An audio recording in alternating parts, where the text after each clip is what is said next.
Welcome to Sustainable Packaging with Cory Connors. Today's guest is the co-founder and CEO of Sun and Swell Foods, Kate Flynn. How are you, Kate? I'm doing great. Thanks for having me. Congratulations on your great success on your company. I'm totally impressed and excited to get to talk to you today about, can you tell us about how you got into this business? Yeah, for sure. So Sun and Swell, we're a zero waste health food brand, but we didn't start that way. When we started, my co-founder is my husband. And when we started our company several years ago, we set out just to bring healthier foods to the market, healthier snack foods to the market. I had gone through a personal journey with food where I found it really hard to buy snacks and foods in the grocery store that were made with just real food and healthy food and not fake ingredients and all of that stuff. So when we launched Sun and Swell, it was really about bringing healthy foods to the market. After starting the company, we kind of had a rude awakening. And one day when we realized, hey, we're creating healthy foods for the world, but we're contributing to this other really big problem, which is the single-use plastics problem. And there was a really clear memory in my mind where the first time we ordered custom packaging and it showed up in a pallet, it was like a bittersweet moment because we were so proud to have reached a milestone of having custom packaging. It was so beautiful and it was like a work of art. But then on the flip side, we're like, we just made a pallet of plastic for our business and that's going to sit around forever. And so once we kind of had that moment of realizing, listen, it can't just be about healthy for people. It also has to be about healthy for the planet. We kind of went on a mission to transition away from single-use plastic, which is a journey we've been on for a couple of years. And it's led us to, kind of evolving our mission to bring not just healthy snacks to the world, but healthy and really sustainable plastic-free snacks to the world. That's excellent. And it's not something that everyone has experienced. Seeing a pallet or a load, even a truckload of packaging, and thinking, okay, what's going to happen to this after our consumer receives it? Are they going to recycle it? Are they going to take the time to, and you hope and you pray, but maybe not. And so congratulations on making packaging that is more sustainable and like you said, zero waste. So that's exciting. It's definitely been several years as we transitioned away from plastic. We've been through a lot of different worked with a lot of different suppliers. We kind of had to figure out exactly what works for us, but we've learned some tough challenges in a hard way, but we're really, excited that we've stuck with it and are really proud of where we've ended up right now. Well, that's really great. Can you tell us a little bit more about Sun and Swell? And is it snack foods basically, or? We do both. Everything we sell is really for pantry. So all dry goods, but we do both snacks and pantry staples. So we have some really awesome, delicious snacks that are kind of unique to Sun and Swell, like some energy bites that we make. But then we also have dried fruits and nuts, and as well as a wide variety of just pantry staples like coconut sugar and other baking ingredients. When it comes to the food itself, everything is organic, everything's gluten-free, everything's plant-based and vegan, and just real food only. When we started and we were only doing the snack foods, like the energy bites was the first product we ever launched with. And the reason we extended into everything else was because our customers kept telling us, hey, it's great that you're selling these like energy bites in compostable packaging, but I want to buy my nuts in compostable packaging. I want to buy this is great. You're solving this problem for a snack food, but what about all these other things that I want to buy? And that's really what led us to extend into not just snacks, but really anything that you'd want to fill your pantry with. That's really great. And it sounds like the focus of your packaging is that it's paper-based and compostable. Is that what I'm hearing? It's plant-based. It's not a paper, but it's all plant-based. We work with a few different suppliers. Some are using sustainable wood pulp for the packaging. Others are using other types of plant-based materials. But basically everything's compostable. And, we know that not everyone has access to composting. So we also offer a send back program. So our customers can return their bags back to us and then we can compost for them with some partnerships with compost facilities that we have. But for us, it's really important not to just offer food and compostable because that's part way there, but we also need to make sure the packaging is actually getting composted to truly get the benefits of using compostable packaging. So that's why we make sure if you don't have an alternative or an option for composting yourself, we'll help you do it. Is something that's just important to us, the end of life of our packaging as well. That's amazing. That's the first I've heard of someone being willing to do that. Well done. Yeah, thank you. And another thing I had no idea we were going to be doing when we first started selling in compostable. I've learned so much about the infrastructure for composting in the US, and unfortunately it's not where it needs to be, especially for, first of all, most people don't have access. A lot of people don't have access to composting. Second of all, a lot of people who do have access to composting, if they're city composts or whatnot, a lot of the compost facilities today only take food scraps. They're not set up to take other compostable materials. Right. And that was just a big learning we had on our behalf. It's like, okay, it's the infrastructure's, the base of it's there. It's getting better. There's more and more people taking compostable materials. Like, this is all improving. It's going to continue to get better, but where we sit today, it's not there yet. And that was, so it became important to us to make sure there is some sort of solution for the people who can't just toss it in their compost bin. That's totally impressive. And I'm being very sincere. Like, that is the first. I've had other people on that say, oh, well, you can send your packaging back and we'll clean it and refill it. And that's that's an interesting concept too, as long as it's not halfway around the world. And yeah. But great idea. And I'm excited to say that you're a B corporation. Yes. And I've had a lot of people ask me about, how do I become a B Corp? What's the deal? Is it worth it? Is it, can you talk us through that process? Can you say some more details about that? Yeah. So we ended up applying to become a B corporation when we first, about a year into the company. So we were still really young as a company. And I actually think it was easier for us to get our certification as a small company than once you're a massive company and you're trying to go back and change all these things that you've had in place for 20 years, and so for us, it was like, well, first of all, because we were only selling organic food, because we're using sustainable packaging, there's a lot of things that are just fundamental to our business model that made the process easier for us. We were already doing all these things. To get your B Corp, you have to it's on a scale of 0 to 200 points, and you have to get above 80 points to be able to get your certification. So we got a lot of points just from our kind of core business model. And then as a young company, it was easy to say, okay, now like, what else do we need to do to get our certification? And we could say, all right, like we need to, if we can get, credit towards our B Corp certification if we incentivize our employees to carpool. Well, as a young company, it's easy to put an incentive structure in place when you have one company and one employee, now we have, over 10 employees. And we have this incentive structure that we've had for carpooling that we've had in there since we've only had one employee. Oh, that's and great. It's just built into our business model now. And so it's almost like, I definitely encourage emerging brands, if they're thinking about it, like, do it sooner rather than later, because then it's just built into the foundation. It's the same. We're also 1% for the Planet members, which means we give 1% of our revenue to environmental nonprofits. Our first year of business, and we hardly made any money, like, it was a very small check, but sure, we budget that into our annual, like, that's just part of our budget every year. So it's, again, easier to start and just have that built into the foundation. But we did also work with we worked with a local consulting firm to help us get our certification, which they kind of like held my hand throughout the process, which made it a lot easier. And so I do recommend, if there's the resources, to involve somebody who knows the process, because there's a lot of things I'm just like, I wouldn't have even thought of this, and it helps to have support while we did the process. Yeah. Well, that's excellent. Can you give us a couple lessons that you learned from going through that, like pitfalls to avoid as a new company? Yeah. I mean, I think one of the biggest lessons for me, and I think the B Corp process brought this to light for me, is honestly, like, I think it's a lesson that's helpful for business owners, is that you can't do everything perfectly. And I think when we were going through the process, like, it brought to light all these things we weren't doing. I'm like, wow, we don't have these amazing benefits for our employees because we can't afford it. And we don't do all these things that they're asking us about, but we do all these other things. And I think it's really hard as a founder of a do-good company, a B Corp, sustainable business, to want to do all the things and to really beat yourself up when you're not doing all the things.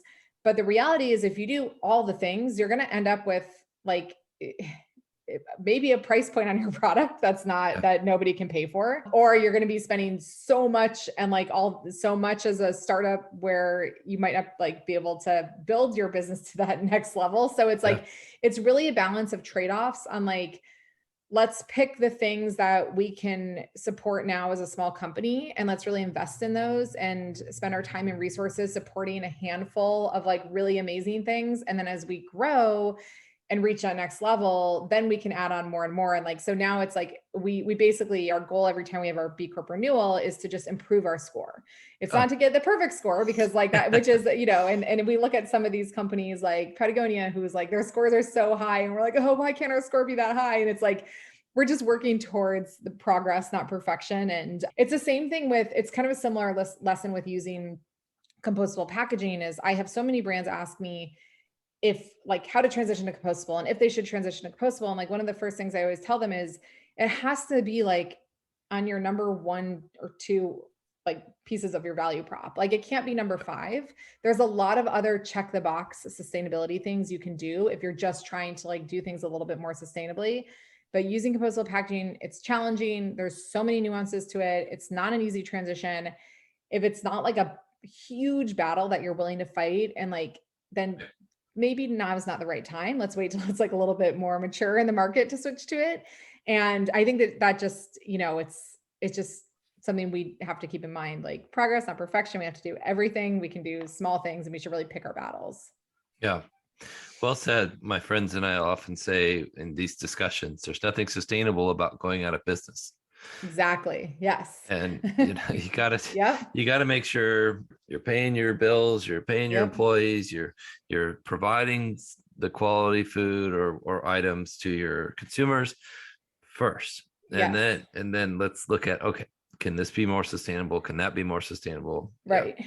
Yep. And I think that's the same thing when a lot of times you'll see huge corporations make a major step towards sustainability, and some people celebrate it and other people are like, you know, are like, but they're still doing all these things wrong. It's like, well, a huge company making a small change in the right direction has a big impact. Like we need to remember that, you know, and it's like, I think that it applies for both small and big companies. It's like, you know, everyone's kind of doing the best they can, and we all try to do better. And, you know, not everyone's doing the best they can, but a lot of people are. We need to celebrate that. This is very true. I can confirm that after almost over 100 interviews, not everyone is doing the best they can. Well said, Kate. Well, I think it's a valuable lesson to say you're not going to be able to do everything today.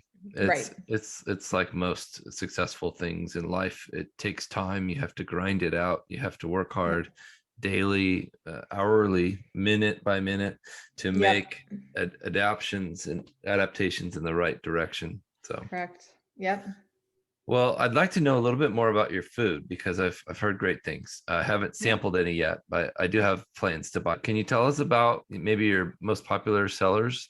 Yeah. So one of our top sellers is our energy bites it was kind of like the product we launched with. They're really delicious. They're date and cashew based. And my favorite is the fudge brownie ones, which it's dates, cashews, cacao, and it tastes like a delicious chocolatey treat that you should feel guilty about, but it's all just like literally those 3 ingredients: dates, cashews, oats, and cacao. Super clean and good for you and yummy. But then we also have some amazing dried fruits. And with our dried fruits, we have a short supply chain. We're either buying directly from farms or buying from trusted suppliers. We're not going through a lot of middlemen. So by the time the fruit gets to us, it's fresh. It's really high quality sourced. And our dried mangoes are another one where when people eat our dried mangoes, they're like, I've never tasted dried mangoes like this before. They're so good. And then similarly, we have just a lot of like we get our almonds direct from a California farm. So you can just taste them. So even though they're, you know, just almonds, they're not just almonds, they're organic, they're fresh, they're from a farm. But yeah, those kind of the bites, the mangoes, those are the 2 I usually tell people. Oh, and our almond butter is really good too.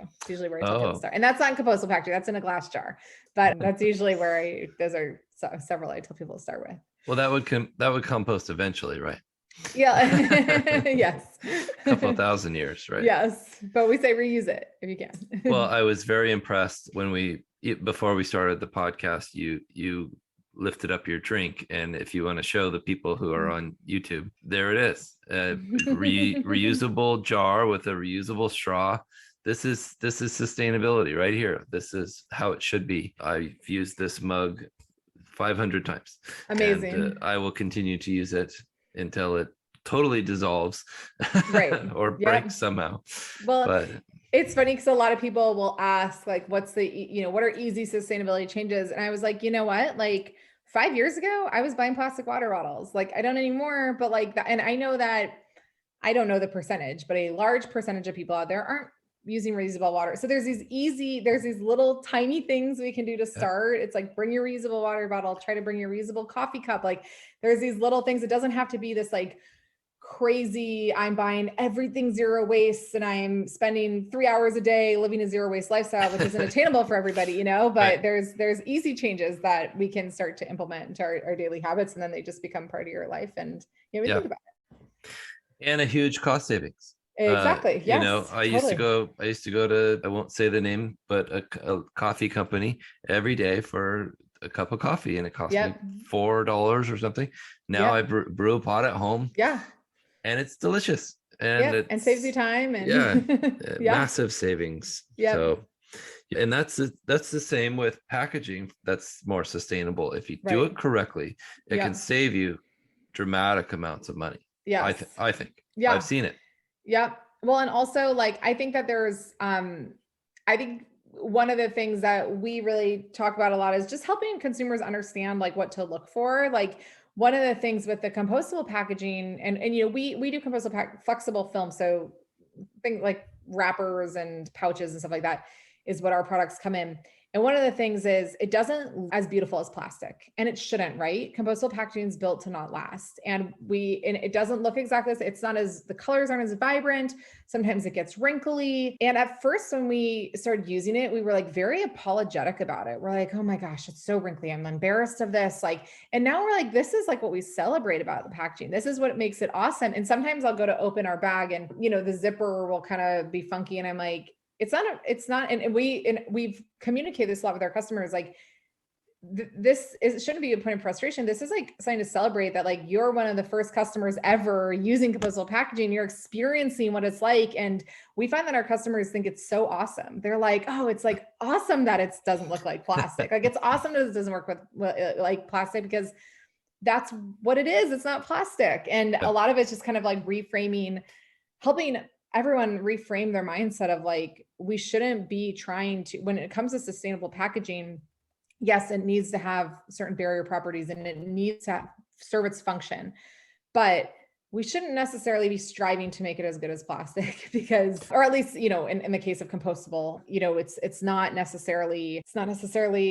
what the best thing. It shouldn't be as good as it, or it wouldn't be compostable. So I agree. It's a sign of respect to the planet. I think it's, those muted tones, those craft colors. Yeah. To me, it's like, here you go. Yeah. And you're welcome. Yeah. Yeah. I think, but I've grown up in Portland, Oregon, which is a very environmentally friendly area. Totally. The first time I went to California and they weren't recycling pop cans, I said, "What's wrong with you?" Yeah. Well, you're throwing these away. They're so important to our stream of materials that totally.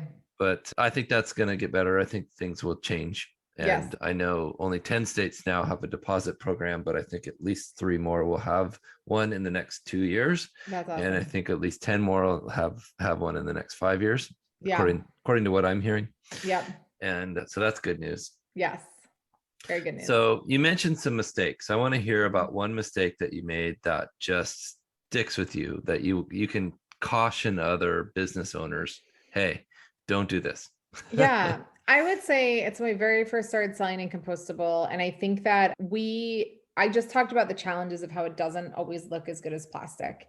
And we know that now. We know how to communicate that to our customers now. But when we first started rolling out compostable, this was a few years ago, into the market, we were selling it at the time in a lot of like grocery stores, and we had